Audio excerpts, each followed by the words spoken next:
Accounts last ಕ್ಲಾಸಲ್ಲಿ discussion ಮಾಡಿದ್ವಿ. Pre acquisition profits, post acquisition profits ಅಲ್ಲಿ ತಂದು ನಿಲ್ಲಿಸಿದ್ದೆ ನಿನ್ನೆ ಕ್ಲಾಸ್ನಲ್ಲಿ ಅಲ್ವಾ. ಸೊ ಈಗ ನೋಡ್ಕೊಳ್ಳೋಣ. ಪ್ರೀ ಅಕ್ವಿಸಿಷನ್ ನಿಮ್ಗೆ ಗೊತ್ತಿದೆ, ಮೆಜಾರಿಟಿ ಇಂಟ್ರೆಸ್ಟನ್ನು ನಾವಿಲ್ಲಿ ಕ್ಯಾಲ್ಕುಲೇಟ್ ಮಾಡಬೇಕಾಗಿದೆ. Majority interest means the share of H company in the net assets of S company, because H company is a shareholder in S company. As such, H company is entitled to get a share in the net assets of S company. Okay? So H company ಅಂದರೆ holding company subsidiary ಕಂಪನಿಯ share holder ಆಗಿರುತ್ತೆ. Subsidiary ಕಂಪನಿಯ equity ಶೇರ್ಸನ್ನು H company holding company purchase ಮಾಡಿದೆ. ಹಾಗಾಗಿ holding company is one of the share holders of S company and the largest shareholder of S company. As such, this H company should get a share in the net assets of S company. Now, share of H company in the net assets of S company is called majority interest. ಸರಿಯಾಗಿ ಕೇಳಿಸ್ಕೊಳ್ಳಿ. Share of the holding company in the net assets of S company, subsidiary company, is called majority interest. ಈ majority ಇಂಟ್ರೆಸ್ಟನ್ನು calculate ಮಾಡಬೇಕಾದ್ರೆ ನಾವು total reserves of S ಕಂಪನಿನ, total profits of S ಕಂಪನಿಯನ್ನು pre acquisition profits and post acquisition profits, pre acquisition reserves and post acquisition reserves ಅಂತ bifurcate ಮಾಡ್ಕೊಳ್ಬೇಕಾಗತ್ತೆ. Okay, ಯಾಕೆ ಅಂತ ಹೇಳಿದರೆ ನೋಡಿ, ಅಕೌಂಟಿಂಗ್ ಟ್ರೀಟ್ಮೆಂಟ್ ಡಿಫರ್ ಆಗುತ್ತೆ ಅಂತ ಹಿಂದಿನ ಕ್ಲಾಸ್ನಲ್ಲೇ ಹೇಳಿದ್ದೆ. Okay, treatment of post acquisition profit is different from treatment of pre acquisition profit, and therefore you have to divide the total profits or total reserves into pre acquisition profits and post acquisition profits, and also pre acquisition reserves and post acquisition reserves. Okay, pre acquisition profit ಹೇಗೆ ಬಂತು ಅಂತ ಇನ್ನೊಂದ್ಸರಿ ನೆನಪು ಮಾಡ್ತೀನಿ, ನಿಮಗೆ ನೋಡ್ಕೊಳ್ಳಿ. Okay, pre acquisition ಪ್ರಾಫಿಟನ್ನು ನೀವು calculate ಮಾಡೋದು ಹೇಗೆ ಅಂದರೆ ನೋಡಿ, ನಾವು ಮೈನಾರಿಟಿ ಇಂಟ್ರೆಸ್ಟ್ ಕ್ಯಾಲ್ಕುಲೇಟ್ ಮಾಡಬೇಕಾದ್ರೆ ಟೋಟಲ್ ಪ್ರಾಫಿಟ್ಸ್ನಲ್ಲಿ ಮೈನಾರಿಟಿ ಶೇರ್ ಹೋಲ್ಡರ್ಸಿಗೆ ಎಷ್ಟು ಶೇರ್ ಕೊಡಬೇಕು ಅಂತ ಕ್ಯಾಲ್ಕುಲೇಟ್ ಮಾಡಿದ್ವಿ. ಮೈನಾರಿಟಿ ಇಂಟ್ರೆಸ್ಟ್ ಕ್ಯಾಲ್ಕುಲೇಟ್ ಮಾಡಿದ್ದು ಹಿಂದಿನ ಕ್ಲಾಸ್ನಲ್ಲಿ ತೋರಿಸಿದ್ದೆ ನಿಮಗೆ. Okay, share in the total equity capital plus share in total reserves plus share in total capital ಮಾಡಿ, ಆಮೇಲೆ share in total revaluation profit or loss ಅದನ್ನು ಟೋಟಲ್ ಅಪ್ ಮಾಡಿದಾಗ ನಮಗೆ ಮೈನಾರಿಟಿ ಇಂಟ್ರೆಸ್ಟ್ ಬಂದಿತ್ತು. ಅದು share of the minority share holder, individual share holders of the company, ಅದನ್ನು ಆ ಥರ ಕ್ಯಾಲ್ಕುಲೇಟ್ ಮಾಡಿದ್ವಿ. ಆದರೆ ಇಲ್ಲಿ ನಾವು ಟೋಟಲ್ ರಿಸರ್ವ್ಸನ್ನು ಟೋಟಲ್ ಪ್ರಾಫಿಟ್ಸ್ ಅಂತ ತೊಗೊಳಕ್ಕೆ ಬರಲ್ಲ. ನೆಟ್ ಅಸೆಟ್ಸ್ ಅಂದರೆ ಗೊತ್ತಿದೆಯಲ್ಲ, ನೆಟ್ ಅಸೆಟ್ಸ್ ಅಂತ ಹೇಳಿದರೆ ಹೇಗೆ ಕ್ಯಾಲ್ಕುಲೇಟ್ ಮಾಡ್ಬೋದು ನಾವು? Capital plus profits plus reserves ಮಾಡಿಕೊಂಡ್ರೆ ನಮಗೆ net assets of S company ಸಿಗುತ್ತೆ. ಸೊ ಎಸ್ ಕಂಪನಿಯ ನೆಟ್ ಅಸೆಟ್ಸಲ್ಲಿ ಇವರಿಗೆ ಶೇರ್ ಕೊಡಬೇಕು ಅಂದಾಗ ಇಲ್ಲಿ ಪ್ರಾಫಿಟ್ಸ್ ಅಂತ ಹೇಳಿದಾಗ ಆ ಟೋಟಲ್ ಪ್ರಾಫಿಟ್ಸನ್ನು ಎರಡು ಭಾಗ ಮಾಡ್ಕೊಳ್ತೀರಿ, pre acquisition profit and post acquisition profit. Okay, so pre acquisition ಪ್ರಾಫಿಟನ್ನು ಈಗ ಹೇಗೆ ಕ್ಯಾಲ್ಕುಲೇಟ್ ಮಾಡಬೇಕು ಅಂತ ನಾನು ತೋರಿಸ್ತಾ ಇದ್ದೀನಿ. ಓಕೆ, ಫಸ್ಟು ನೀವೇನು ಮಾಡಬೇಕು, ಈ ಪ್ರೀ ಅಕ್ವಿಸಿಷನ್ ಪ್ರಾಫಿಟ್ ಅಂದ್ರೇನು? The profit earned by the company during the pre acquisition period. Profit earned by the company during the period which falls on or before the date of purchase of shares. Date of ಪರ್ಚೇಸನ್ನು ನೋಡ್ಕೊಳ್ಬೇಕು. Date of ಪರ್ಚೇಸಿಗಿಂತ ಹಿಂದಿನ ಅವಧಿಯಲ್ಲಿ shares ಏನು profit ಬಂದಿತ್ತೋ ಅದನ್ನು ನಾವು pre acquisition profit ಅಂತ ಕರಿತೀವಿ. ನಾವು ಫಾರ್ ಎಕ್ಸಾಂಪಲ್ ಹೀಗೆ ಕ್ಯಾಲ್ಕುಲೇಟ್ ಮಾಡ್ತೀವಿ. ಇಲ್ಲಿ P and L account balance at the beginning of the ಇಯರನ್ನು ಫಸ್ಟ್ ತಗೊಳ್ಬೇಕು. At the beginning of the year ಅದನ್ನು ತಗೊಳ್ಬೇಕು. ಇದು opening balance of P and L account ಆಗಿರುತ್ತೆ. Okay, this is nothing but opening balance of P and L account ಆಗಿರುತ್ತೆ. Okay, ಇದನ್ನು ತಗೊಳ್ಬೇಕು. ಇದಾದಮೇಲೆ ಇದಕ್ಕೆ ಮತ್ತೇನಾದರೂ ಪ್ರಾಫಿಟ್ ಅರ್ನ್ ಮಾಡಿದರೆ ಪ್ರೀ ಅಕ್ವಿಸಿಷನ್ ಪೀರಿಯಡಲ್ಲಿ ಅದನ್ನು ಆ್ಯಡ್ ಮಾಡ್ಕೊಳ್ಬೇಕು. ಈ ವರ್ಷದ ಬಿಗಿನಿಂಗ್ನಲ್ಲಿ ಇಷ್ಟು ಪ್ರಾಫಿಟ್ಸ್ ಇತ್ತು. ಇದ್ರ ಯಾವಾಗಲೂ ನೆನಪಿಟ್ಕೊಳ್ಳಿ, beginning of the year always comes under pre acquisition period. End of the year always comes under post acquisition period. ಇದನ್ನು ನೆನಪಿಟ್ಕೊಳ್ಳಿ. Okay, so beginning of the ಇಯರಲ್ಲಿ ಏನೇ ಇದ್ರೂ ಕೂಡ ಅದು ಪ್ರೀ ಅಕ್ವಿಸಿಷನ್ ಪ್ರಾಫಿಟ್ ಅಂತಲೇ ತಗೊಳ್ಬೇಕು, ಅಥವಾ ಪ್ರೀ ಅಕ್ವಿಸಿಷನ್ ರಿಸರ್ವ್ ಅಂತಲೇ ತಗೊಳ್ಬೇಕಾಗುತ್ತೆ. Plus profits earned during pre-acquisition period. ಇದನ್ನು ತಗೊಳ್ಬೇಕು. ಇವಾಗ ಎರಡನ್ನು ಆ್ಯಡ್ ಮಾಡಿಕೊಂಡ್ರೆ you get pre-acquisition profits of the company. Okay, S company ಅಂದರೆ ಸಬ್ಸಿಡಿಯರಿ ಕಂಪನಿಯ pre-acquisition ಪ್ರಾಫಿಟ್ಸ್ ಬೇಕು ಅಂದರೆ ನೀವು ನೋಡಿ, ಇಲ್ಲಿ ನಿಮಗೆ ಪ್ರಾಬ್ಲಮ್ನಲ್ಲಿ ಎರಡೂ ಬ್ಯಾಲೆನ್ಸ್ ಶೀಟನ್ನು ಕೊಟ್ಟಿರ್ತಾರೆ. ಹೆಚ್ ಕಂಪನಿ ಬ್ಯಾಲೆನ್ಸ್ ಶೀಟ್ ಮತ್ತು ಎಸ್ ಕಂಪನಿ ಬ್ಯಾಲೆನ್ಸ್ ಶೀಟ್ ಎರಡನ್ನೂ ಕೊಟ್ಟಿರ್ತಾರೆ. ನೀವು ಕ್ಯಾಲ್ಕುಲೇಷನ್ಸ್ ಎಲ್ಲ ಮಾಡಬೇಕಾದ್ರೆ ಸಬ್ಸಿಡಿಯರಿ ಕಂಪನಿ ಬ್ಯಾಲೆನ್ಸ್ ಶೀಟನ್ನೇ ತಗೊಳ್ಬೇಕು.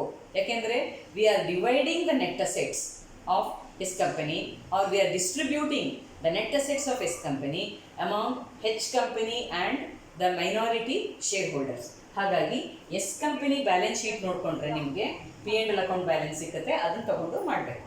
ಓಕೆ, ಈ ಥರ ನೀವು ಪ್ರೀ ಅಕ್ವಿಸಿಷನ್ ರಿಸರ್ವ್ಸನ್ನು ಹೀಗೆ ಕ್ಯಾಲ್ಕುಲೇಟ್ ಮಾಡೋದು.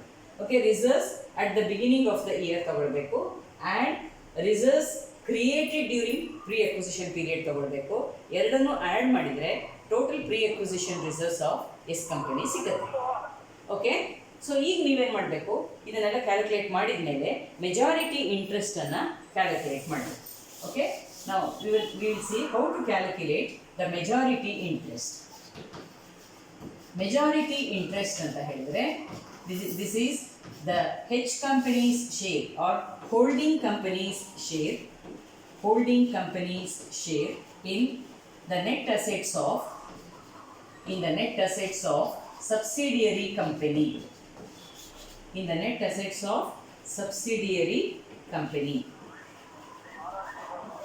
ಓಕೆ, ಇದನ್ನು ನೀವು ಈಗ ಕ್ಯಾಲ್ಕುಲೇಟ್ ಮಾಡ್ತಾ ಇದ್ದೀವಿ. This is nothing but majority interest, holding company share in the net assets of subsidiary company.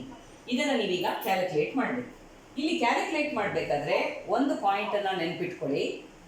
V have to take into account the share of H company in the equity capital, share of H company in the pre-acquisition profits, share of H company in the post-acquisition profits or losses, then share of H company in the pre-acquisition reserves, share of H company in post-acquisition reserves, share of H company in revaluation profits or losses. ಈ ಥರ calculate ಮಾಡಬೇಕು. ಅಂದರೆ minority interest ಥರ ಇಲ್ಲಿ total reserves, total ಪ್ರಾಫಿಟ್ಸನ್ನು ತಗೊಳ್ಳೋ ಹಾಗಿಲ್ಲ. ರಿಸರ್ವ್ಸನ್ನು bifurcate ಮಾಡ್ಕೊಳ್ಬೇಕು, pre and post ಅಂತ. ಹಾಗೆ ಪ್ರಾಫಿಟ್ಸನ್ನು ಕೂಡ ಬೈಫರ್ಕೇಟ್ ಮಾಡ್ಕೊಳ್ಬೇಕು. ಇದನ್ನು ನಾವು ಮೆಜಾರಿಟಿ ಇಂಟ್ರೆಸ್ಟ್ ಕ್ಯಾಲ್ಕುಲೇಟ್ ಮಾಡಬೇಕಾದ್ರೆ ಎರಡು ಪಾರ್ಟ್ ಮಾಡ್ಕೊಳ್ಳೋಣ. ಈ ಥರ ಮೊದಲನೇ ಪಾರ್ಟ್ನಲ್ಲಿ ಐಟಮ್ಸ್ ಬರ್ಕೊಳ್ಳೋಣ, ಎರಡನೇ ಪಾರ್ಟ್ನಲ್ಲಿ ಟ್ರೀಟ್ಮೆಂಟ್ ಹೇಗೆ ಅನ್ನೋದನ್ನು ಬರ್ಕೊಳ್ಳೋಣ. ಓಕೆ, ಹೀಗೆ ಬರ್ಕೊಳ್ಳೋಣ. ಇಲ್ಲಿ ಯಾವ್ಯಾವ ಐಟಮ್ಸನ್ನು ಅವ್ರಿಗೆ ಕೊಡಬೇಕಾಗಿದೆ, ಹೆಚ್ ಕಂಪನಿಗೆ ಎಸ್ ಕಂಪನಿಯಿಂದ ಏನೇನು ಐಟಮ್ಸನ್ನು ಕೊಡ್ತೀವಿ ಅದನ್ನು ಇಲ್ಲಿ ಬರ್ಕೊಳ್ಳೋಣ. ಅದನ್ನು ಹೇಗೆ ಅಕೌಂಟಿಂಗ್ ಟ್ರೀಟ್ಮೆಂಟ್ ಹೇಗೆ ಅನ್ನೋದನ್ನು ಈ ಕಡೆ ಸೈಡ್ನಲ್ಲಿ ಬರ್ಕೊಳ್ತೀವಿ. ಓಕೆ, ಸೊ ಈಗ ನೋಡೋಣ. First share of H companies share in total equity capital of S company or subsidiary company. ಇದನ್ನು ತಗೊಳ್ಬೇಕು. ಓಕೆ, ಅಂದರೆ ಸಬ್ಸಿಡಿಯರಿ ಕಂಪನಿಯ ಈಕ್ವಿಟಿ ಕೇಳಿಸ್ತಾ ಇದೆಯಲ್ಲ? ಹಲೋ, ಕೇಳಿಸ್ತಾ ಇದೆಯಾ? Okay, okay. H companies share in total equity capital of subsidiary ಕಂಪನಿಯ equity capital ನೋಡ್ಕೊಳ್ಳಿ. ಅದರಲ್ಲಿ ಹೆಚ್ ಕಂಪನಿ ಶೇರ್ ಎಷ್ಟಿದೆ? ಶೇರ್ ಅಂದರೆ ನಿಮಗೆ ಗೊತ್ತಿದೆ ಹೇಗೆ ಡಿಟರ್ಮೈನ್ ಮಾಡೋದು ಶೇರನ್ನು ಅಂತ ಹಿಂದಿನ ಕ್ಲಾಸ್ನಲ್ಲಿ ಹೇಳಿದ್ದೆ. ಸಪೋಸ್ ಎಸ್ ಕಂಪನಿಯಲ್ಲಿ 15,000 ಶೇರ್ಸ್ ಇದ್ದರೆ ಅದರಲ್ಲಿ ಹೋಲ್ಡಿಂಗ್ ಕಂಪನಿ 10,000 ಶೇರ್ಸನ್ನು ಪರ್ಚೇಸ್ ಮಾಡಿದರೆ ಹೋಲ್ಡಿಂಗ್ ಕಂಪನಿ ಶೇರ್ ಏನಾಯಿತು? 10,000 ಡಿವೈಡೆಡ್ ಬೈ 15,000 ಆಗುತ್ತೆ. ಅಂದರೆ 10/15 is equal to 2/3. So 2/3 is the share of H company ಅಂತ ನೀವು ತಗೊಳ್ತೀವಿ. ಆಗ 2/3 ಆಫ್ ಟೋಟಲ್ ಈಕ್ವಿಟಿ ಕ್ಯಾಪಿಟಲ್ ಅಂತ ತಗೊಳ್ಬೇಕು. ಓಕೆ, ಇದನ್ನು ಕ್ಯಾಲ್ಕುಲೇಟ್ ಮಾಡ್ಕೊಳ್ತೀವಿ. ಇದನ್ನು ನಾವು ಎಲ್ಲೂ ಕೂಡ ತೋರಿಸೋದಿಲ್ಲ. Okay, this amount should be set off against the investments of H company in the shares of S company. Okay, ಸರಿಯಾಗಿ ಕೇಳಿಸ್ಕೊಳ್ಳಿ. ದಿಸ್ ಈಸ್ ಸೆಟ್ ಆಫ್ ಅಂದರೆ ದಿಸ್ ಈಸ್ ಕ್ಯಾನ್ಸಲ್ ಮಾಡ್ತಿದ್ದೀವಿ ನಾವು ಇದನ್ನು. Okay, this is cancelled against the investments against the investments of H company, investments of H company in the net in the shares of S company. ನಿಮಗೆ ಗೊತ್ತಿದೆ H company has purchased more than 50% of the shares of S company. H company S ಕಂಪನಿಯ 50%ಗಿಂತ ಜಾಸ್ತಿ ಶೇರ್ಸನ್ನು purchase ಮಾಡಿದೆ, ಹಾಗಾಗಿ ಅದನ್ನು ನಾವು holding company ಅಂತ ಕರೀತಿದ್ದೀವಿ ಅಂತ ನಿಮ್ಗೆ ಗೊತ್ತಿದೆ. ಸೊ ಅಂದರೆ ಹೆಚ್ ಕಂಪನಿ ಅದನ್ನು ಈ ಥರದಲ್ಲಿ ಹೇಳ್ಬೋದು ನಾವು. H company has invested its funds in S company shares. Okay, H company has invested its funds in the shares of S company. So H company is the shareholder of S company. ಇದೆಲ್ಲ ಒಂದೇ ಅರ್ಥದಲ್ಲಿ ನಾವು use ಮಾಡ್ತೀವಿ. Okay, ಈಗ ಹೆಚ್ company balance sheet ನೋಡಿದರೆ ಅಲ್ಲಿ ಒಂದು item ಇರುತ್ತೆ ಅಸೆಟ್ ಸೈಡಲ್ಲಿ. H company balance sheet asset ಸೈಡ್ನಲ್ಲಿ ಇನ್ವೆಸ್ಟ್ಮೆಂಟ್ಸ್ ಅಂತ ಕೊಟ್ಟಿರ್ತಾರೆ, ಅದನ್ನು ನೋಡಬೇಕು. Investments in the shares of S company ಅಂತ ಇರುತ್ತೆ. ಅಂದರೆ ಹೆಚ್ ಕಂಪನಿ ದೃಷ್ಟಿಯಿಂದ ನೋಡಿದಾಗ it is nothing but an investment. ಅವರು ಏನು ಶೇರ್ಸನ್ನು ಪರ್ಚೇಸ್ ಮಾಡಿದ್ದಾರೆ ಅದು ಹೆಚ್ ಕಂಪನಿ ದೃಷ್ಟಿಯಲ್ಲಿ ಹೇಳಿದಾಗ ಅದು ಇನ್ವೆಸ್ಟ್ಮೆಂಟ್ ಆಗಿರುತ್ತೆ. ಹಾಗಾಗಿ ಅದನ್ನು ನಾವು ಅಸೆಟ್ ಸೈಡಲ್ಲಿ ತೋರಿಸಿರ್ತೀವಿ ಹೆಚ್ ಕಂಪನಿ ಬ್ಯಾಲೆನ್ಸ್ ಶೀಟಲ್ಲಿ. ಓಕೆ, ಅದನ್ನು ನೋಡ್ಕೊಳ್ಬೇಕು. ಆ ಇನ್ವೆಸ್ಟ್ಮೆಂಟ್ಸ್ ವ್ಯಾಲ್ಯೂ ತೊಗೊಳ್ಬೇಕು. ಅಲ್ಲಿರೋ ಇನ್ವೆಸ್ಟ್ಮೆಂಟ್ಸ್ ವ್ಯಾಲ್ಯೂನ ನೋಡ್ಕೊಳ್ಳಿ, ಮತ್ತು ಇದನ್ನು ಎರಡನ್ನೂ ಸೆಟ್ ಆಫ್ ಮಾಡ್ಕೊಳ್ಳಿ. ಓಕೆ, ಫೇಸ್ ವ್ಯಾಲ್ಯೂನೇ ತೊಗೊಳ್ಬೇಕು. ಇಲ್ಲಿ face value of the investments ತೊಗೊಳ್ಬೇಕು, ನಾಟ್ ದ ಪರ್ಚೇಸ್ ಪ್ರೈಸ್. ಅಂದರೆ ಫೇಸ್ ವ್ಯಾಲ್ಯೂ ಬೇರೆ ಇರ್ಬೋದು, ಪರ್ಚೇಸ್ ಪ್ರೈಸ್ ಬೇರೆ ಇರ್ಬೋದು. ಫೇಸ್ ವ್ಯಾಲ್ಯೂ ಅಂತ ಹೇಳಿದರೆ ಅಲ್ಲಿ ಲೈಬಿಲಿಟಿ ಸೈಡಲ್ಲಿ ಕೊಟ್ಟಿರ್ತಾರೆ, shares of ₹10 each, shares of ₹100 each, ಈ ಥರ ಕೊಟ್ಟಿರ್ತಾರಲ್ಲ, ಅದು face value. Purchase price might be more than face value or might be less than face value. ₹10 ಶೇರ್ಸನ್ನು ಹೋಲ್ಡಿಂಗ್ ಕಂಪನಿ ₹12 ಕೊಟ್ಟು ತೊಗೊಂಡಿರ್ಬೋದು, ಅಥವಾ on the other hand it might have purchased ₹10 shares at ₹9 per share. Okay, so purchase price might be either less or more than the paid up value of the share. paid up value ಅನ್ನು ತಗೊಳ್ಬೇಕು, face ವ್ಯಾಲ್ಯೂನೂ ಅಲ್ಲ, paid up value ಅನ್ನು ನೋಡ್ಕೊಳ್ಬೇಕು. Okay, ಅಂದರೆ ಇಲ್ಲಿ fully paid shares ಇರ್ಬೋದು, partly paid shares ಇರ್ಬೋದು. ಈಗ for example shares of ₹10 each, ₹8 paid up ಅಂದಾಗ ಪೇಯ್ಡ್ ಅಪ್ ವ್ಯಾಲ್ಯೂನ ₹8 ಅಂತ ತಗೊಳ್ಬೇಕು. ಅದನ್ನು ನೀವು ಇಲ್ಲಿ ಸೆಟ್ ಆಫ್ ಮಾಡಲಿಕ್ಕೆ ಉಪಯೋಗಿಸ್ಕೊಳ್ಬೇಕಾಗುತ್ತೆ. Paid up value should be taken into account. Okay, ಇಲ್ಲಿ ನೀವು ಬರ್ಕೊಳ್ಳಿ paid up value of investments. Paid up value of ಇನ್ವೆಸ್ಟ್ಮೆಂಟ್ಸನ್ನು ನೀವು ನೋಡ್ಕೊಳ್ಬೇಕಾಗುತ್ತೆ. ಇನ್ವೆಸ್ಟ್ಮೆಂಟ್ಸ್ ಪರ್ಚೇಸ್ ಪ್ರೈಸನ್ನು ನೋಡ್ಕೊಳ್ಬಾರ್ದು, ಎಷ್ಟು ಬೆಲೆ ಕೊಟ್ಟು ತೊಗೊಂಡಿದೆ ಅದು purchase price. Okay, H company ಅದಕ್ಕೆ ಜಾಸ್ತಿ ಬೆಲೆ ಕೊಟ್ಟು ತೊಗೊಂಡಿರ್ಬೋದು ಅಥವಾ ಕಡಿಮೆ ಬೆಲೆ ಕೊಟ್ಟು ತೊಗೊಂಡಿರ್ಬೋದು, ಅದನ್ನು ನೋಡಬಾರ್ದು. Paid up value of investments ಎಷ್ಟು ತೊಗೊಂಡಿದ್ದಾರೆ ಅದನ್ನು, ಮತ್ತು ಈ H company share in total equity capital ಏನಿದೆ ಅದನ್ನು ಎರಡನ್ನು ಸೆಟ್ ಆಫ್ ಮಾಡಬೇಕು. Okay, this is the first item. And secondly you have to calculate H companies share in pre-acquisition reserves of S company. Okay, ಈಗ reserves ನೋಡ್ಕೊಳ್ಳಿ. Total reserves of S company balance ಶೀಟನ್ನೇ ನೋಡಿಕೊಂಡು ಮಾಡಬೇಕು ನೀವು. Okay, S company balance ಶೀಟಲ್ಲಿ total reserves ಎಷ್ಟಿದೆ ಅಂತ ನೋಡ್ಕೊಳ್ಳಿ. And total reserves are now bifurcated into pre-acquisition reserves and post-acquisition reserves. Okay, now you have to calculate H company's share in the pre-acquisition reserves of S company. Okay, ಅದನ್ನು ಎಷ್ಟು ಅಂತ calculate ಮಾಡ್ಕೊಳ್ಳಿ. ಅದನ್ನು this has to be treated as capital reserve. Okay, this has to be treated as capital reserve. Now similarly you have to find out H company's share in post-acquisition reserves of S company. post-acquisition reserves of S companyಯನ್ನು calculate ಮಾಡ್ಕೊಳ್ಬೇಕು. ಅದನ್ನು revenue reserve ಅಂತ treat ಮಾಡಬೇಕು. Okay, revenue reserve ಅಂತ ಹೇಳಿದಾಗ ಅದು consolidated balance ಶೀಟ್ನಲ್ಲಿ ಬರುತ್ತೆ. ಓಕೆ, ಕನ್ಸಾಲಿಡೇಟೆಡ್ ಬ್ಯಾಲೆನ್ಸ್ ಶೀಟ್ನಲ್ಲಿ ನೀವು ಅದನ್ನು ಹಾಕಬೇಕಾಗುತ್ತೆ, ತೋರಿಸ್ತೀರಿ. ಕನ್ಸಾಲಿಡೇಟೆಡ್ ಬ್ಯಾಲೆನ್ಸ್ ಶೀಟು ಕೊನೆಯಲ್ಲಿ ಪ್ರಿಪೇರ್ ಮಾಡ್ತೀರಿ. ನೋಡಿ, ಹೋಲ್ಡಿಂಗ್ ಕಂಪನಿ ಅಕೌಂಟ್ಸಲ್ಲಿ there are no ledger accounts and there are no journal entries. ನೀವೇನೂ ಮಾಡಬೇಕಾಗಿಲ್ಲ, ಡೈರೆಕ್ಟಾಗಿ ಒಂದು ಕನ್ಸಾಲಿಡೇಟೆಡ್ ಬ್ಯಾಲೆನ್ಸ್ ಶೀಟನ್ನು ಪ್ರಿಪೇರ್ ಮಾಡಬೇಕಾಗುತ್ತೆ. Okay, a balance sheet after taking into consideration the figures of both H company and S company.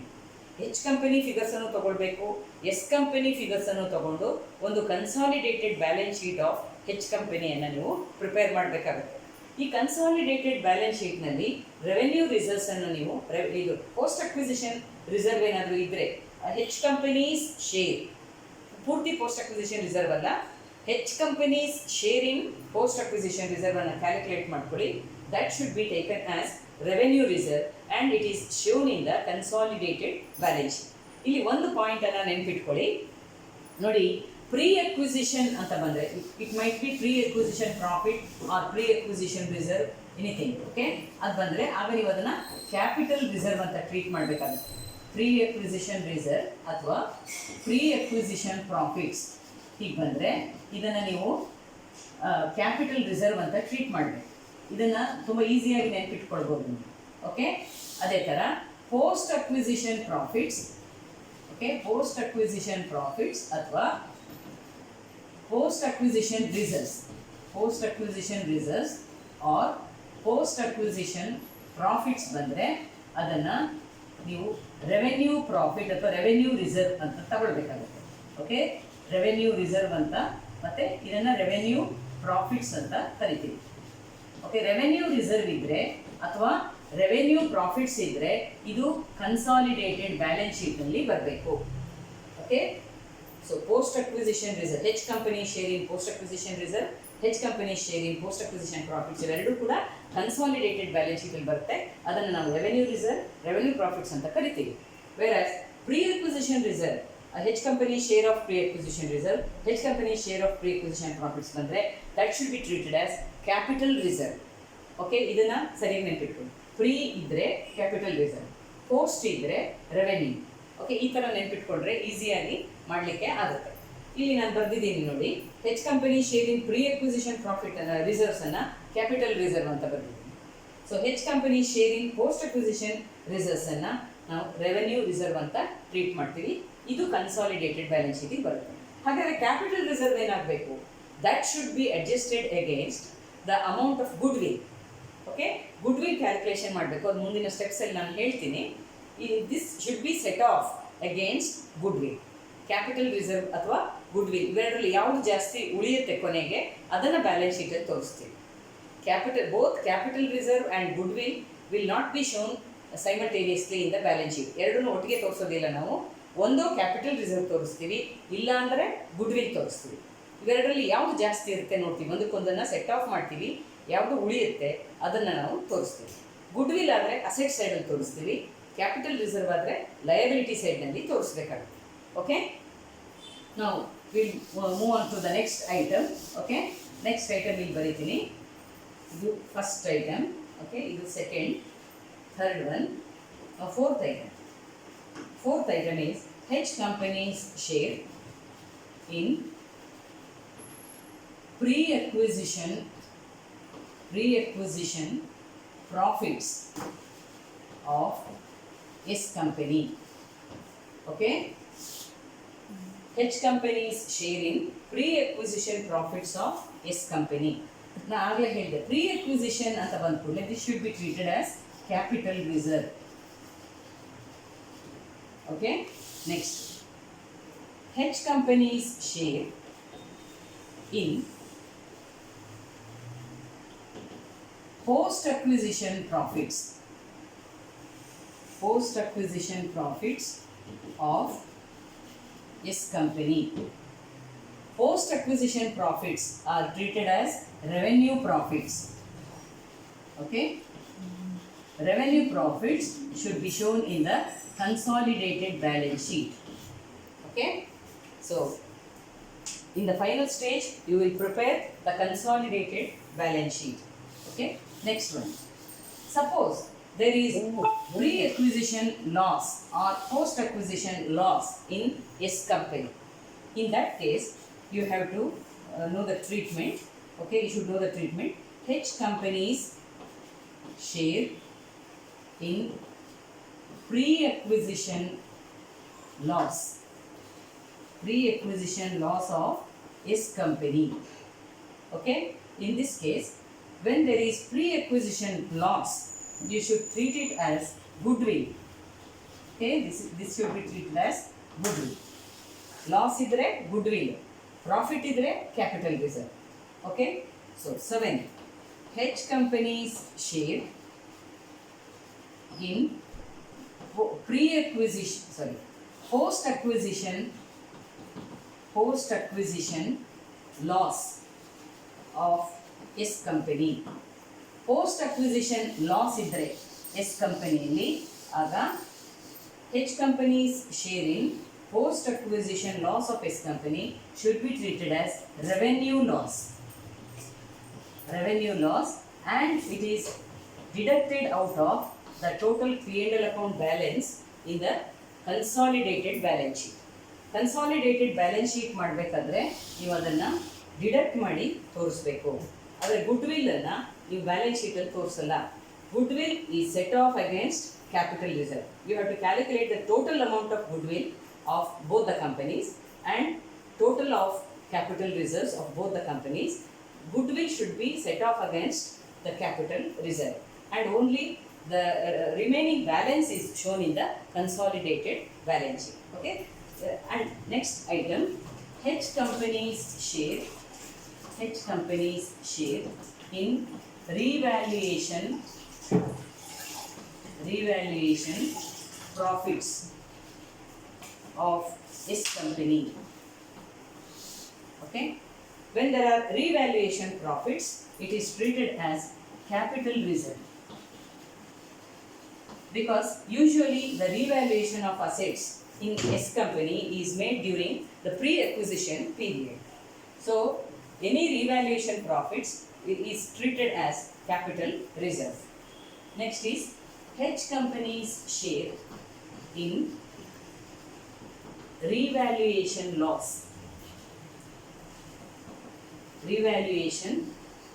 of S company. S ಕಂಪನಿಯಲ್ಲಿ revaluation loss ಬಂದಿದ್ರೆ ಅದರಲ್ಲಿ H company share ಅನ್ನು ಕ್ಯಾಲ್ಕುಲೇಟ್ ಮಾಡ್ಕೊಳ್ಳಿ, and it is treated as goodwill. Loss ಅನ್ನು ನಾವು goodwill ಅಂತ treat ಮಾಡ್ತೀವಿ, profits ಅನ್ನು ಕ್ಯಾಪಿಟಲ್ ರಿಸರ್ವ್ ಅಂತ ಟ್ರೀಟ್ ಮಾಡ್ತೀವಿ ಪ್ರೀ ಅಕ್ವಿಸಿಷನ್ ಪೀರಿಯಡ್ ಇಂದ. ಪೋಸ್ಟ್ ಅಕ್ವಿಸಿಷನ್ ಪೀರಿಯಡ್ ಆದರೆ revenue profits and revenue losses ಅಂತ ತಗೊಳ್ಬೇಕಾಗುತ್ತೆ. ಓಕೆ, ಇದಿಷ್ಟು ಕ್ಯಾಲ್ಕುಲೇಷನನ್ನು ನೀವು ಮಾಡ್ಕೊಳ್ಬೇಕು.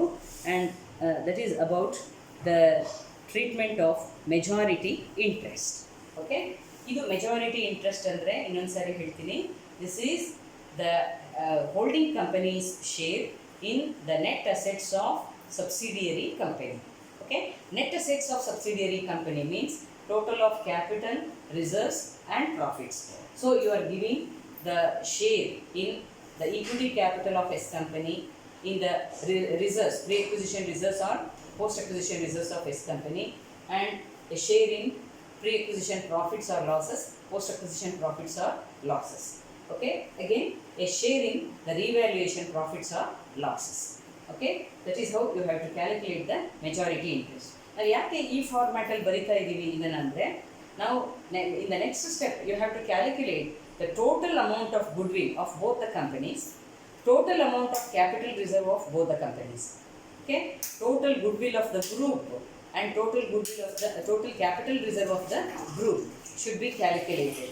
So for that purpose it is necessary to write down these things in this format. ಈ ಥರ ಫಾರ್ಮ್ಯಾಟಲ್ಲಿ ಬರ್ಕೊಂಡ್ರೆ ಒಟ್ಟು ಎಷ್ಟು ಗುಡ್ವಿಲ್ ಇದೆ ಟೋಟಲ್ ಮಾಡ್ಕೊಳ್ತಾ ಹೋಗ್ಬೋದು, ಅಥವಾ ಒಟ್ಟು ಕ್ಯಾಪಿಟಲ್ ರಿಸರ್ವ್ ಎಷ್ಟಿದೆ ಅನ್ನೋದನ್ನು ಟೋಟಲ್ ಅಪ್ ಮಾಡ್ಕೊಳ್ಳಿಕ್ಕೆ ಈಸಿ ಆಗುತ್ತೆ. So from the point of view of convenience we are writing down this majority interest in this particular format. Okay, now next step is to calculate the cost of control. Okay, now you have to calculate the cost of control. Cost of control is nothing but goodwill. Okay, another name for cost of control is goodwill. So here, how to calculate cost of control? It is equal to purchase price of investments. Okay, purchase price of shares purchased minus paid up value minus paid up value of shares purchased. Okay, this will give you the cost of control. In other words, excess of, it can also be expressed like this: excess of purchase price over paid up value of shares purchased. Okay, or you can write it like this: purchase price, if purchase price is more than paid up value, okay, purchase price is more than paid up value of the shares, then it is treated as cost of control. Okay, ಈಗ example ಹೇಳ್ತೀನಿ ನೋಡ್ಕೊಳ್ಳಿ. The purchase price of the shares purchase is normally given in the balance sheet of H company. Okay, H company, in H company balance sheet there will be an item called investments in the shares of S company. H limited balance sheet, holding company balance ಶೀಟನ್ನು ನೋಡಬೇಕು. ಅದರಲ್ಲಿ asset ಸೈಡಲ್ಲಿ investments ಅಂತ ಒಂದು item ಇರುತ್ತೆ. Investments in shares of S company, subsidiary company ಅಂತ ಒಂದು item ಇರುತ್ತೆ. ಅಲ್ಲಿ ನಿಮಗೆ ಪರ್ಚೇಸ್ ಪ್ರೈಸ್ ಸಿಗುತ್ತೆ. ಓಕೆ, ಪರ್ಚೇಸ್ ಪ್ರೈಸನ್ನು ನೀವು ನೋಡಬೇಕಾದ್ರೆ ಹೆಚ್ ಲಿಮಿಟೆಡ್ ಬ್ಯಾಲೆನ್ಸ್ ಶೀಟನ್ನು ನೋಡಬೇಕು. ಅಲ್ಲಿ ಇನ್ವೆಸ್ಟ್ಮೆಂಟ್ಸ್ ಐಟಮನ್ನು ನೋಡಬೇಕು. ಇನ್ವೆಸ್ಟ್ಮೆಂಟ್ಸಲ್ಲಿ ಯಾವ ಬೆಲೆಗೆ ಅವ್ರು ಪರ್ಚೇಸ್ ಮಾಡಿದ್ದಾರೆ ಆ ಶೇರ್ಸನ್ನು ಅನ್ನೋದು ಗೊತ್ತಾಗುತ್ತೆ. Okay, the price at which holding company has purchased the shares of subsidiary company is called purchase price. Okay, so purchase price is the price at which holding company has purchased the shares of subsidiary company. For example, the paid up value of the share is rupees 10 per share. It is given in the balance sheet. Suppose that the paid up value is rupees 10 per share as per the balance sheet of S company. S company share ಬೆಲೆ ಎಷ್ಟಿತ್ತು ಅನ್ನೋದನ್ನು first ನೋಡ್ಕೊಳ್ಳಿ. S company ಶೇರ್ಸನ್ನು H company purchase ಮಾಡಿದೆ. ಹಾಗಾಗಿ S company ಶೇರ್ಸಿನ paid up value ಏನಿದೆ ಅನ್ನೋದು ಬ್ಯಾಲೆನ್ಸ್ ಶೀಟ್ ಲಯಬಿಲಿಟಿ ಸೈಡಲ್ಲಿ ನೋಡಿದರೆ, ಶೇರ್ ಕ್ಯಾಪಿಟಲಲ್ಲಿ ನೋಡಿದರೆ ನಿಮಗೆ ಸಿಗುತ್ತೆ. ಸೊ ಈ ಪೇಯ್ಡ್ ಅಪ್ ವ್ಯಾಲ್ಯೂವನ್ನು ನೀವು ಪರ್ಚೇಸ್ ಪ್ರೈಸ್ ಜೊತೆಗೆ ಕಂಪೇರ್ ಮಾಡಬೇಕು. ಅಂದರೆ for example, rupees 10 shares might have been purchased by the holding company at rupees 12 per share. Okay, 10 ರೂಪಾಯಿ ಶೇರನ್ನು ಹೋಲ್ಡಿಂಗ್ ಕಂಪನಿ 12 ರೂಪಾಯಿ ಕೊಟ್ಟು ತಗೊಂಡಿರ್ಬೋದು. Suppose that holding company has purchased, okay, H company has purchased 10,000 shares of rupees 10 each at rupees 12 per share. Okay, ಹೀಗಿದೆ ಅಂತ ತಿಳ್ಕೊಳ್ಳೋಣ. ಈಗ ಇದರಲ್ಲಿ 10 ಈಚ್ ಅನ್ನೋದು this is the paid up value of the share. Fully paid ಅಂತ ತಿಳ್ಕೊಳ್ಳಿ. ಅಂದರೆ ಪೂರ್ತಿ ಕಾಲ್ ಮಾಡಿ ಹಣ ತಗೊಂಡಿದ್ದಾರೆ. 10 ಈಚ್ ಫುಲ್ಲಿ ಪೇಯ್ಡ್ ಅಂತ ಬೇಕಾದರೆ ಬರ್ಕೊಳ್ಳಿ. 10 ಈಚ್ ಫುಲ್ಲಿ ಪೇಯ್ಡ್ ಆಟ್ rupees 12 per share. 10 ರೂಪಾಯಿ ಶೇರು ಪೂರ್ತಿ ಅಮೌಂಟನ್ನು ಕಲೆಕ್ಟ್ ಮಾಡ್ಕೊಂಡಿದ್ದಾರೆ 10,000 ಶೇರ್ಸ್ ಮೇಲೆ. ಓಕೆ, ಸೊ ಇದು paid up value of the share. 10 ರೂಪಾಯಿ ಅನ್ನೋದು paid up value. And this 12 rupees per share is the purchase price. It is the price at which the H company has purchased the shares. Now you can compare the paid up value with the purchase price. Purchase price ಜಾಸ್ತಿ ಇದೆ. Okay, purchase price is more than the paid up value. So the difference should be treated as cost of control. 10 ರೂಪಾಯಿ ಶೇರಿಗೆ 12 ರೂಪಾಯಿ ಕೊಟ್ಟು ನಾವು ತಗೊಳ್ತಾ ಇದ್ದೀವಿ ಅಂದರೆ ಏನರ್ಥ ಆಗುತ್ತೆ? ನಾವು ಜಾಸ್ತಿ ಕೊಡ್ತಿದ್ದೀವಿ. ಯಾತಕ್ಕೋಸ್ಕರ ಜಾಸ್ತಿ ಕೊಡ್ತಾ ಇದ್ದೀವಿ? Because the firm has got some reputation, some goodwill. ಅದಕ್ಕೆ ರೆಪ್ಯೂಟೇಷನ್ ಇದೆ, ಅದರ ಶೇರ್ಸನ್ನು ಅದಕ್ಕೆ ನಾವು ಜಾಸ್ತಿ ಹಣ ಕೊಟ್ಟು ಕೊಂಡ್ಕೊಳ್ತಾ ಇದ್ದೀವಿ. ಸೊ ಅದರಿಂದ ಆ ರೆಪ್ಯುಟೇಷನ್ ದೃಷ್ಟಿಯಿಂದ ನಾವು ಕೊಡ್ತಾ ಇರೋದ್ರಿಂದ ನಾವು ಅದನ್ನು ಗುಡ್ ವಿಲ್ ಅಂತ ಕರಿಬೋದು. ಓಕೆ, ಸೊ ಹಾಗಾಗಿ ಈಗ ನೋಡ್ಕೊಳ್ಳಿ, ಇಲ್ಲಿ ಪರ್ಚೇಸ್ ಪ್ರೈಸ್ ಮೈನಸ್ ಇಲ್ಲಿ ಬರ್ದಿದ್ದೀನಿ, ಫಾರ್ಮುಲಾ ಬರ್ದಿದ್ದೀನಿ, ಇದನ್ನೇ ನೋಡ್ಕೊಳ್ಳಿ. Purchase price minus paid up value ಮಾಡಬೇಕು. ಓಕೆ, ಪರ್ಚೇಸ್ ಪ್ರೈಸ್ ಎಷ್ಟಿದೆ? 10,000 shares into 12 rupees. Okay, minus paid up value. Purchase price minus paid up value. ಇಲ್ಲಿ ಪರ್ಚೇಸ್ ಪ್ರೈಸು 10,000 ಇಂಟು 12, ಇಲ್ಲಿ ಇದು 10,000 into 10. Okay, now it comes to 1,20,000 minus 1 lakh, that is equal to 20,000. So H company has paid rupees 20,000 in excess of the paid up value of the shares. This excess amount paid by the H company for S company shares is termed as cost of control. Okay, so cost of control ಅನ್ನು ಈ ಥರ calculate ಮಾಡಬೇಕು. ಈಗ suppose the case is reverse ಅಂತ ತಿಳ್ಕೊಳ್ಳಿ. Okay, ಉಲ್ಟಾ ಆಗಿದೆ case. ಅಂದರೆ suppose that paid up value is more than purchase price, then what will you call the difference? It is to be treated as capital reserve. Suppose ಇನ್ನೊಂದು example ಹೇಳ್ತೀನಿ, ಇದು ಅರ್ಥ ಆಯ್ತಲ್ಲ?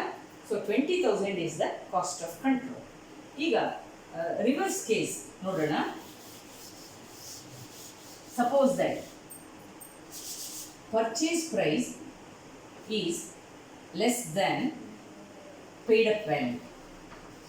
Purchase price is less than paid up value of shares. ಹೀಗಿದ್ದಾಗ ಏನಾಗುತ್ತೆ? The difference should be called as capital reserve. It is a gain to the H company.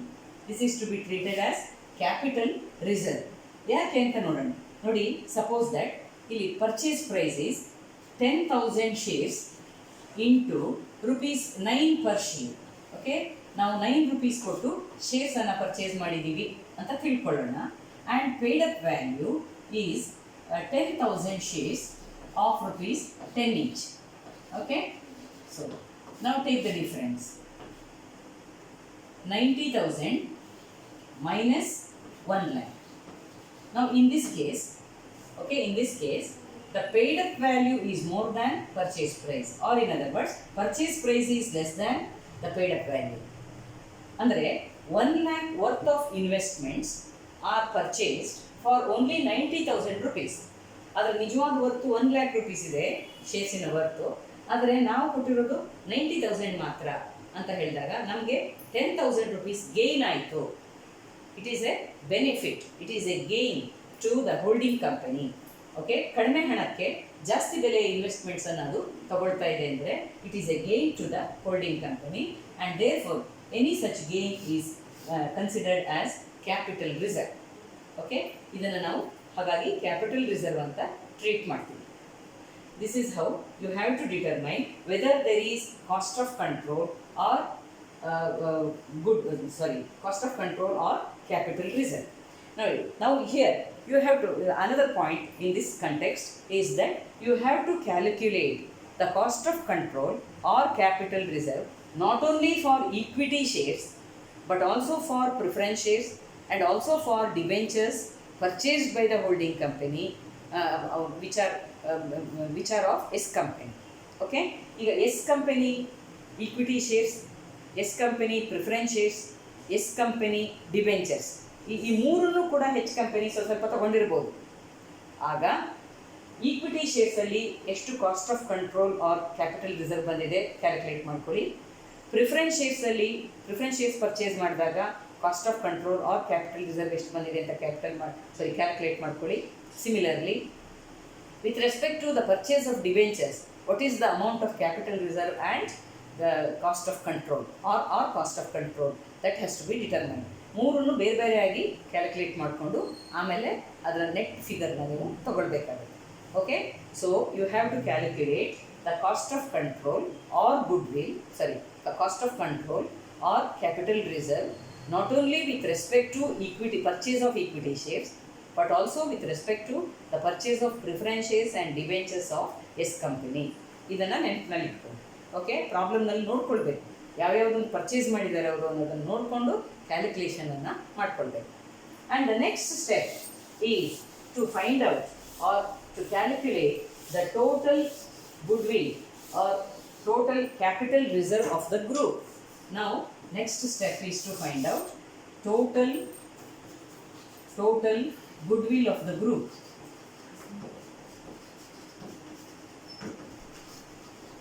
Okay, total goodwill of the group ಅಂತ ಹೇಳಿದರೆ, group here represents both H company and S company. Okay, group means both H company and S company. ಎರಡನ್ನು ಸೇರಿಸಿದಾಗ ನಾವು ಅದನ್ನು group ಅಂತ ಕರಿತೀವಿ. ನಾವು you have to calculate total goodwill of the group. Now, first of all, you have to start with the cost of control as calculated. ಈಗ ತಾನೇ ನಾನು ತೋರಿಸಿದೆ ಕಾಸ್ಟ್ ಆಫ್ ಕಂಟ್ರೋಲ್ ಹೇಗೆ ಕ್ಯಾಲ್ಕುಲೇಟ್ ಮಾಡಬೇಕು ಅಂತ. ಅದನ್ನು ಫಸ್ಟು ತಗೊಳ್ಬೇಕು. Okay, cost of control as calculated above. Okay, ಇದಕ್ಕೆ H companies share in pre acquisition loss. ನೀವು ಮೆಜಾರಿಟಿ ಇಂಟ್ರೆಸ್ಟನ್ನು ನೋಡಿದರೆ ಗೊತ್ತಾಗುತ್ತೆ. ಮೆಜಾರಿಟಿ ಇಂಟ್ರೆಸ್ಟಲ್ಲಿ ಕಾಲಮ್ ಹಾಕಿ ಬರೆದಿದ್ದೀರಲ್ಲ, ಅದರಲ್ಲಿ ಯಾವ್ಯಾವ ಗುಡ್ವಿಲ್ ಇದೆ ಅನ್ನೋದು ನಿಮ್ಗೆ ಅಲ್ಲಿ ಸಿಕ್ಕುತ್ತೆ. ಅದನ್ನು ನೋಡ್ಕೊಂಡು ಬರ್ಕೊಳ್ಬೇಕು ನೀವು. ಓಕೆ, ಅಲ್ಲಿ H company share in pre acquisition loss ಇದ್ದರೆ ಅದನ್ನು ಗುಡ್ವಿಲ್ ಅಂತ ಟ್ರೀಟ್ ಮಾಡಬೇಕು ಅಂತ ಬರ್ಸಿದ್ದೀನಿ. Okay, so that pre acquisition loss of S company, that should be taken into account. Similarly, plus H company's share in revaluation loss of S company.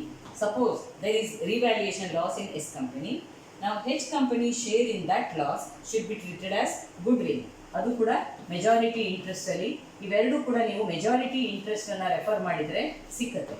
Okay, ಇದು ಕೂಡ ಹಾಗೆ majority ಇಂಟ್ರೆಸ್ಟನ್ನು refer ಮಾಡಿದರೆ ನಿಮಗೆ ಗೊತ್ತಾಗುತ್ತೆ ಯಾವ್ಯಾವ ಗುಡ್ವಿಲ್ ಇದೆ ಅಲ್ಲಿ. ಅದನ್ನೆಲ್ಲ ಇಲ್ಲಿ ತಗೊಳ್ತಾ ಬರಬೇಕು ನೀವು. ಕಾಸ್ಟ್ ಆಫ್ ಕಂಟ್ರೋಲ್ ಈಗ ತಾನೇ ಕ್ಯಾಲ್ಕುಲೇಟ್ ಮಾಡೋ ತೋರಿಸಿದೆ. ಅದರ ಜೊತೆಗೆ ಮೆಜಾರಿಟಿ ಇಂಟ್ರೆಸ್ಟನ್ನು ನೋಡ್ಕೊಳ್ಳಿ. ಅದರ ಈ ರೈಟ್ ಸೈಡಲ್ಲಿ ಗೊತ್ತಾಗುತ್ತೆ ನೀವು ಗುಡ್ವಿಲ್ ಎಲ್ಲೆಲ್ಲಿ ಬರೆದಿದ್ದೀರಿ ಅಂತ. ಆ ಅಮೌಂಟನ್ನೆಲ್ಲ ಇಲ್ಲಿ ತಗೊಳ್ಬೇಕು. Okay, and further H company's share in the fictitious assets of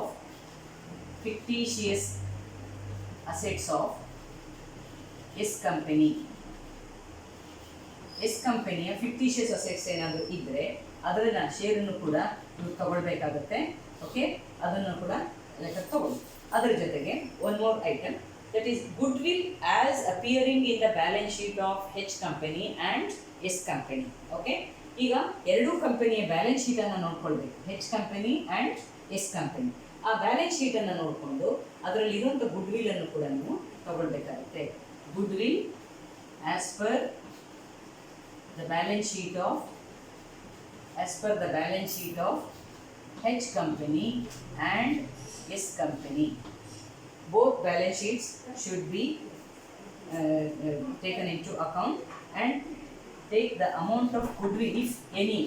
Okay, goodwill if any in the balance sheet of S company and S company should be taken into account. Now add up all these figures. This will give you the total goodwill of the group. Okay, afterwards, after finding out the total goodwill, you have to calculate total capital reserve of the group. Okay, so after finding out the goodwill, now you have to calculate total capital reserve of the group. Total capital reserve. Okay, now total capital reserve is first of all you have to take into account the capital reserve with respect to the purchase of investments. Okay, capital reserve ಯಾವಾಗ ಬರುತ್ತೆ? Purchase price ಕಡಿಮೆ ಇದ್ದು paid up value ಜಾಸ್ತಿ ಇದ್ದರೆ ಆಗ ಡಿಫ್ರೆನ್ಸನ್ನು ನಾವು capital reserve ಅಂತ ತಗೊಳ್ತೀವಿ. ಓಕೆ, ಈಗ ಪರ್ಚೇಸ್ ಪ್ರೈಸ್ ಎಷ್ಟು ಕಡಿಮೆ ಇದೆ ನೋಡ್ಕೊಳ್ಳಿ. If purchase price is less than the paid up value, okay, ಆಗ ನೀವು ನೋಡ್ಕೊಳ್ಬೇಕು. ಅದಿದ್ದರೆ ಆಗ ಕ್ಯಾಪಿಟಲ್ ರಿಸರ್ವ್ ಬಂದಿರುತ್ತೆ, ಅದನ್ನು ತಗೊಳ್ಬೇಕು. ಓಕೆ, ಸೊ ಪ್ಲಸ್ ಈಗ ಮೆಜಾರಿಟಿ ಇಂಟ್ರೆಸ್ಟನ್ನು ನೋಡ್ಕೊಳ್ಳಿ. ಮೆಜಾರಿಟಿ ಇಂಟ್ರೆಸ್ಟಲ್ಲಿ ರೈಟ್ ಸೈಡ್ ಕಾಲಮ್ಸನ್ನು ನೋಡ್ಕೊಳ್ಳಿ, ಅಲ್ಲಿ ಗೊತ್ತಾಗುತ್ತೆ ಯಾವ್ಯಾವುದನ್ನು ನಾವು ಕ್ಯಾಪಿಟಲ್ ರಿಸರ್ವ್ ಅಂತ ಟ್ರೀಟ್ ಮಾಡಿರ್ತೀವಿ. Okay, H companies share in pre acquisition reserves. Pre acquisition ಇದ್ದರೆ ಮಾತ್ರ ನಾವು ಕ್ಯಾಪಿಟಲ್ ರಿಸರ್ವ್ ಅಂತ ಟ್ರೀಟ್ ಮಾಡ್ತೀವಿ. So pre acquisition reserves of this company, this should be taken. Next, plus H company's share in pre-acquisition profits of S company. Pre-acquisition profits of S company. Okay. Then H company's share in revaluation profits. Revaluation profits of S company. Okay, this should also be taken into account. And in addition, you have to go through the balance sheet of H company and S company, and if there are any capital reserves that appear in the balance sheet, that they have to be taken into consideration. Okay, so capital reserve as per the balance sheet of H company and S company. ಈ ಎರಡು ಕಂಪನಿಯ balance ಶೀಟನ್ನು ನೋಡ್ಕೊಳ್ಬೇಕು, ಅದನ್ನು add ಮಾಡ್ಕೊಳ್ಬೇಕು.